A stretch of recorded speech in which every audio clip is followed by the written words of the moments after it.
Episode 4 of 10 begins now. In the last episode, we understood the heavy cost of prolonged warfare. Now, we discuss the highest form of victory, winning without combat, preserving strength by breaking enemy resistance. Let us begin.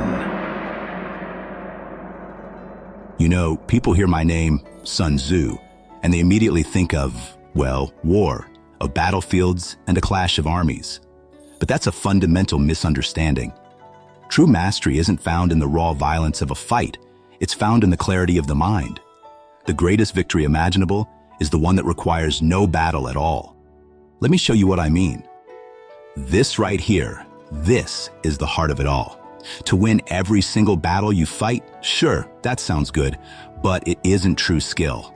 Honestly, anyone can use brute force. The real master, well, they've already won before the conflict even starts. The victory is secured not on some muddy field, but through careful planning, long before anyone even thinks about drawing a weapon. So, why do I insist on this? Why is avoiding the fight so important? Because direct conflict is just ruinously expensive. It's a burden that can break even the strongest state or, the most promising business. Let's really dig into the true cost of combat. Take a look at this number, 1,000 ounces of silver. That's the cost per day just to keep an army of 100,000 men in the field. Think of it like this. You're burning through your company's entire budget day after day in some price war you just can't win. The sheer expense of weapons, supplies, logistics, that constant pressure will eventually cripple you. It always does. And it's not just about the money. When a conflict drags on, a disastrous chain reaction gets set in motion. First, your tools, your weapons, they grow dull. But much more importantly, so does the spirit of your people. Morale just plummets. Your strength is exhausted. Your resources are gone. And in that exact moment of weakness, that's when your rivals strike. At that point, believe me, not even the wisest person in the room can save you. Now, let me warn you about the ultimate strategic mistake. The single worst thing you can possibly do is to besiege a walled city. It's a tactic of pure brute force. It's the absolute last resort for a leader who has, frankly, already failed at strategy. And what's the result of that failure? 1/3.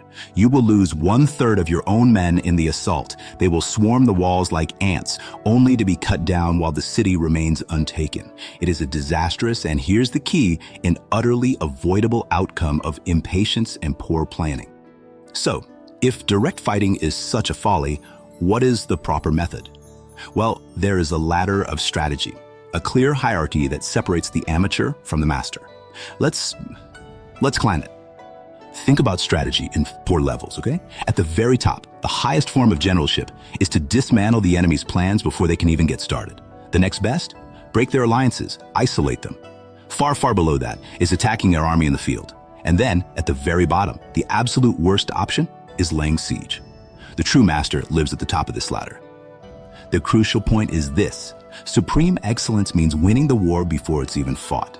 In your mind, on the map. It's making a competitor's product launch totally irrelevant because you anticipated the market shift. It's maneuvering them into a position where fighting you is just hopeless.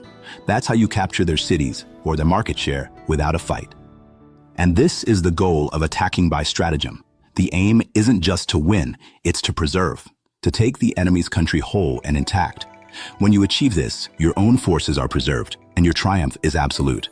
That is true economy in any conflict. So how is a victory like this even possible? Is it luck? Is it the work of spirits or some kind of magic? No. It's built upon a single, incredibly powerful principle. The outcome of any conflict is not left to chance. It follows a very simple, very predictable logic. If you know your enemy and you know yourself, you will win. Every time. You need not fear the result of 100 battles. If you know yourself but not the enemy, well, for every victory, you're also going to suffer a defeat. It's a 50-50 shot.